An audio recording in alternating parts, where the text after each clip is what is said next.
Tous les amis, on est parti pour l'épisode State de Steins Gate Zero. Alors, comme d'habitude, vous connaissez la chanson, n'hésitez pas à vous abonner. On est 97% à pas être abonné, c'est pas très drôle. Alors par pitié, cliquez sur ce pouce et sur le bouton abonnement. Bon, sur ce, on en revient à l'attaque du labo. Alors fait par on ne sait quelle organisation, mais en tout cas ils ont des masques qui ressemblent beaucoup à Chaos Shield, pour ceux qui ont la référence, enfin Chaos Shield, excusez-moi, qui est l'après de Chaos Head, si je dis pas de conneries.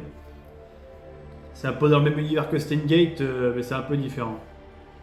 Donc bref, l'attaque se termine grâce à l'intervention de Suzua et du docteur, de Ferdinand Brand, qui est le propriétaire des lieux, qui est juste en dessous. Donc ils leur mettent de grosses droites, de grosses patates, ils se cassent tous. À un moment, les gars, ils parlaient de case 06205 en parlant de Kagari. Déjà, c'est bizarre, ils l'appellent comme si c'était un objet ou une opération militaire, un truc comme ça, quoi.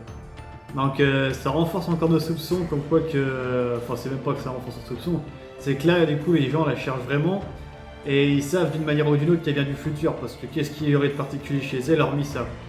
Donc là, ils vont vraiment essayer de la chercher, les gens. Pour lui faire quoi? Sûrement pour lui soutirer des informations sur la machine à déplacement spatio-temporel, logique. Mais bon, finalement, ils n'y arrivent pas pour cette fois en tout cas.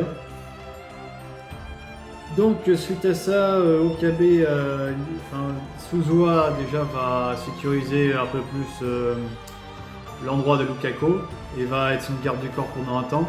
D'ailleurs, s'en suivra une discussion entre Lukako et Suzua qui dit ouais, vous me mettez toujours dans l'ignorance et tout, je suis pas au courant de vos secrets, c'est un peu chiant, je fais partie de l'équipe quand même. Et elle a dit pourquoi tu appelles, moi tu m'appelles grand frère, Mayuri tu l'appelles grande sœur, etc. Donc là elle comprend que Suzua répond pas et qu'il y a des choses qu'elle peut pas dire. Et qu'elle décide, Suzua dit on décide plus ou moins de te garder dans l'ignorance car Ocarine veut une bouée de sauvetage lorsqu'il se sent pas bien. Il dit t'es la seule personne qui existe en ce temps, en cette timeline, en ce lieu. Voilà, c'est la seule personne qui est pas au courant de tout leur bordel, et pour Ocarine c'est un bien mental parce qu'il se dit bon bah je peux lui parler normalement, elle est pas au courant de tout ce bordel et tant mieux quoi. Donc voilà. Donc ensuite on a une discussion entre Okabe et Ferdinand Brand, ou FB, si on peut dire ça comme ça.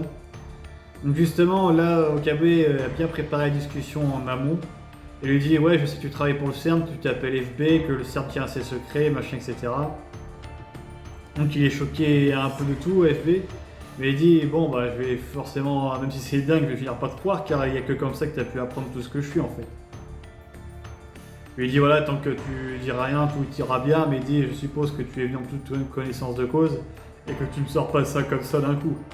Et effectivement non, il ne sort pas ça comme ça d'un coup. Il veut qu'il assure la protection de Kagari. Et en échange, il accepte de s'assurer la protection de sa petite fille Nae, du coup, en attendant d'enquêter sur les agresseurs qui ont fait ça.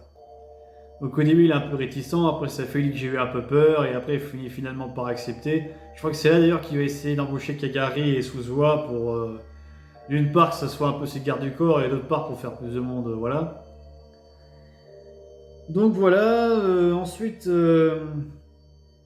il y a Madès qui s'est débloqué plus ou moins, comme ça d'un coup. Et elle appelle directement Ocarine, elle lui dit aide-moi s'il te plaît, aide-moi et tout. Dans le cas, tout le monde trouve ça chelou. Donc Ocarine décroche. Et là, comme par hasard, le Relic Timer s'active encore une fois de plus. Et du coup, il y a encore cette sensation un peu floue qui laisse supposer qu'il va être transporté dans une autre ligne. Ce qui est le cas car après le générique de fin, et je dis bien après le générique de fin, donc pour ceux qui sont s'arrêter là, et bah du coup ils n'ont pas pu voir ce qui se passait après. Et bah, après le générique de fin, on voit Ocarine dans une autre timeline où il y a Kurisu qui est en vie, la vraie, hein, pas la Madès, la vraie Kurisu qui est en vie. Donc je sais plus si c'est la ligne alpha ou la ligne bêta, mais c'est la ligne où du coup Mayuri est morte et Kurisu est en vie. Alors comment il a fait pour en arriver là? Bah, encore une fois, Madès et les tremblements de terre en Russie, on s'en sort à la cause, on en parlera un peu plus dans l'épisode prochain, et encore beaucoup plus dans la fin la Madès. Parce qu'à son Amadès c'est le centre de beaucoup de choses et c'est comme ce soit dans le VM ou dans l'animé. C'est pas pour rien qu'on change de timeline avec elle, elle a quelque chose de particulier. Donc bref les amis, je vous dis à très bientôt pour une prochaine vidéo et je vous dis ciao, Helpside Congress.